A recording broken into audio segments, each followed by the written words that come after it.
दादा गेले पण तटकरेंचं गलिच्छ राजकारण सुरूच. रामदास कदमांचं वक्तव्य. एक गोष्ट तटकरे यांच्या बाबतीत मला खटकली. दादा आपल्यातून गेले हे अतिशय वाईट झालं. महाराष्ट्रावर अचानक काळानं घाला घातला आणि काळ आमच्या दादांना घेऊन गेला. पण दादा गेल्यानंतर सुनील तटकरे यांनी जे गलिच्छ राजकारण केलं, शरद पवार साहेबांना शह देण्यासाठी ते महाराष्ट्राला लाजिरवाण आहे. अजितदादांची स्मशानातील राख देखील विजली नव्हती, शांतही झाली नव्हती. अशा परिस्थितीत वहिनींना मंत्रालयात नेऊन शपथ घ्यायला लावली. 10 दिवस गेले असते तर काय झालं असतं. पण हा माणूस किती चालाक आणि चाणाक्ष आहे बघा. त्याला असं वाटलं की शरद पवार साहेब ताबा घेतील आणि म्हणून ज्या वहिनींचं कुंकू पुसलं गेलं, मंगळसूत्र दुसऱ्याच दिवशी मुंबईला आपल्या हिंदू संस्कृतीमध्ये एक परंपरा आहे. आपल्या घरातील कुटुंबातील व्यक्ती गेली तर किमान 10 दिवस आपण बाहेर पडत नाही, आपण सुतक पाळतो. पण इथं काहीच नाही. म्हणून तटकरे यांनी घेतलेली भूमिका निंदनीय आहे, क्लेशदायक आहे. ही महाराष्ट्राची संस्कृती नाही आणि सुनील तटकरे यांना महाराष्ट्र माफ करणार नाही. प्रचाराची आज प्रचार आज संपलेला आहे, शेवटच्या दिवसाचा. आज आपण इथं बघितलं असंख्य कार्यकर्ते आहेत. आपण तटकरेंच्या विषयी सुद्धा बोललेले आहात. एकंदर काय सांगाल? तटकरेंच्या बाबतीमध्ये मी एवढं सांगेन की सुनील तटकरे हे विश्वासघातले आहे. ज्यांनी त्याला मोठं केलं त्यांना संपवण्याचं काम हे तटकरे करत असतात. अगदी एखादं लहानसं उदाहरण द्यायचं झालं तर ज्या अंतोले साहेबांनी या तटकरेला मोठा केला, त्या अंतोले साहेबांना संपवायचं बाप या तटकरेनेच केलं. कालच्या लोकसभेच्या निवडणुकीमध्ये त्याला तिकीट देण्यासाठी मी खूप काही भाजपवरती हल्ला केला. मी सभा घेतल्या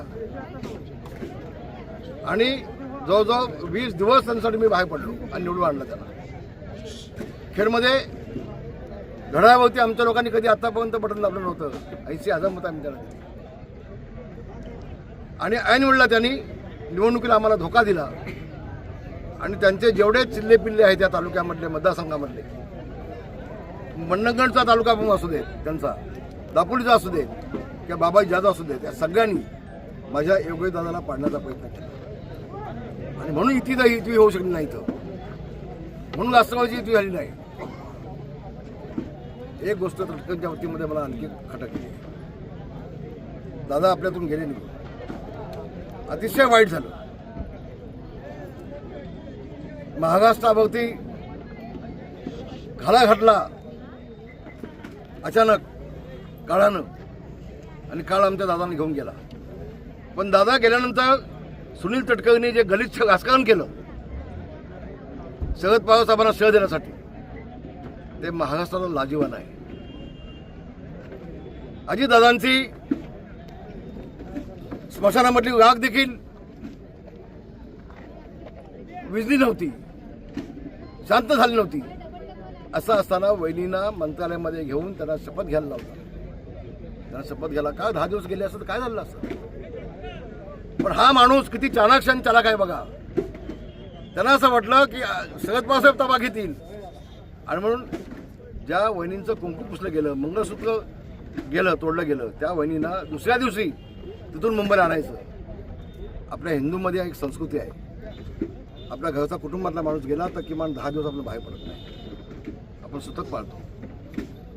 पण इथं काही नाही. आणि म्हणून तटकरेने ही बाब जी केलेली आहे ती निंदाजनक आहे, क्लेशदायक आहे. महाराष्ट्राची संस्कृती नाही आहे आणि सुनील तटकरेला बाप महाराष्ट्र कदापि करणार नाही, कदापि करणार नाही. विरोधक आरोप करतायत तटकरेंवरती की अजितदादांना तटकरेंनी संपवलं म्हणून. तथ्य असेल कदाचित. तटकरे काय करू शकतात. ज्या तटकरेला मी तिकीट द्यायला लावली, मी भांडलो भाजपसोबत, मी निवडून आणला, तर माझ्या मुलाला संपवण्याचा प्रयत्न करतो लगेच विधानसभेला, तर सुनील तटकरे काय करू शकतो. सुनील तटकरे हा भास्कर जाधवचा दुसरा भाव आहे असं म्हणेन. गेले काही दिवस त्यांच्याकडे नीतिमत्ता काही नाही, काही नाही.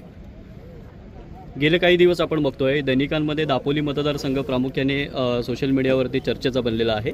दापोलीमध्ये सर्वपक्षीय एकत्र येऊन आपले मंत्री योगेशदादा कदम आहेत यांच्या विरोधात लढण्याचा प्रयत्न करतायत. काय सांगाल एकंदर? थोडा मैदान लांब नाही, 9 तारखेला कळेल. सगळ्या बाकीच्यांना गाडून योगेशदादा या दापोली मतदारसंघावरती भगवा झेंडा फडकवल्याचा गाडा नाही हा विश्वास माझ्या मनामध्ये आहे. आणि दापोली मतदारसंघच नाही, गुहागर देखील, गुहागरमध्ये देखील त्यांनी लक्ष घातलंय. भास्कर जाधवला पण उतारा करून टाकील बघा उद्याच्या जिल्हा परिषद पंचायत समितीला. पुढे किती काय करू देत, कारण आमच्यासमोर आम्ही विकास केलेला आहे. आम्ही जनतेपर्यंत पोहोचतोय. गावागावामध्ये, वाडीवाडीमध्ये दापोली मतदारसंघ नसताना देखील आम्ही तिथं विकास देतोय, पैसे देतोय, निधी देतोय. सत्तेचा उपयोग सर्वसामान्य माणसासाठी आम्ही करतोय आणि मग लोक आमच्यासोबत आहेत. किती पक्ष एकत्र झाले तरी दापोलीमध्ये आमचं कोणी वाकडं करू शकणार नाही. जनता आमच्यासोबत आहे, मायबाप जनता आमच्यासोबत आहे, आम्हाला कोणाची भीती नाही. भास्करराव जाधव असे म्हणाले आहेत की रामदासभाई पालकमंत्र्यांचा वापर करून सगळी कामं करतायत. पालकमंत्री नाही ते पालकमंत्री आहेत. तेवढंच ना, सत्ता आमची आहे, सत्ता माझी आहे. मी शिवसेनेचा 2 नंबरचा नेता आहे. एकनाथ शिंदे देखील मला निधी देतात, मला देवेंद्र फडणवीस देखील देतात. शिवसेनेचे जे आमचे सगळे मंत्री आहेत ते एका फोनवरती मला निधी देतात. तेवढी माझ्यामध्ये धमक आहे, माझी कुवत आहे. तुझ्यामध्ये तू लाचा आहेस, तुझ्यामध्ये धमक नाही झाला मी काय करू आता. लाडक्या बहिणीवरून जो विषय होतोय, श्रेयवादाचा विषय होतोय, मी काय आता खुलासा केला त्याचा. या योजना आहेत त्या मुख्यमंत्री आणतात. कोणाच्या हातामध्ये कुठलं खातं आहे, तो खाता आहे म्हणून त्या योजना त्याची होत नाही. त्या योजना आहेत त्या मुख्यमंत्री आणतात. कॅबिनेटमध्ये मुख्यमंत्री प्रस्ताव मांडतात आणि कॅबिनेटने मंजूर केल्यानंतर ह्या योजना येतात. याला माहिती नाही, अर्धवट ज्ञान, आणि म्हणून हे अर्धवट ज्ञान त्यांचं ते लोकांसमोर आणून पाजवतात. भाई वारंवार कोकणातल्या आपल्या खेड मतदारसंघामध्ये आगोरी विद्येचा वारंवार प्रयोग होतोय भाषेचा. काय सांगाल या संदर्भात? नाही, हे बाप कोकणासाठी ही कोकणाची संस्कृती नाही आहे. तुम्ही म्हणता तथ्य आहे. भास्कर जाधव हा 12 महिने शिमगा करीत असतो. तो सगळ्यांच्या नकला करीत असतो. तो काही उपमुख्यमंत्र्यांचे बाप देखील काढतो. त्याला संस्कृती काही नाही. ह्याचा जन्माला आला तर ह्याच्या बापाने काय केलं मला माहीत नाही, पण हा सगळ्यांची बाप काढतो. हा नागरिकांचा बाप काढतो, रामदास कदमचा काढतो, तटकरीचा काढतो, एकनाथ शिंदेचा काढतो, मुख्यमंत्रीचा काढतो, पंतप्रधानांची मिमिक्री करतो. हा बेफाम सुटलेला आहे. याला बघायचा काही नाही आहे. आमच्याकडे म्हणतात ना, ज्याला माज आलाय माज, तसा भास्करला माज आलाय. पण आता ही जनता माज उतवता तो वाचला आता. पण तो जिल्हा परिषद पंचायतीमध्ये कोकणातली जनता, गुहागर मतदारसंघातली जनता भास्करचा माज उतरवेल, एवढा माझा लांब नाही. धन्यवाद. जय महाराष्ट्र.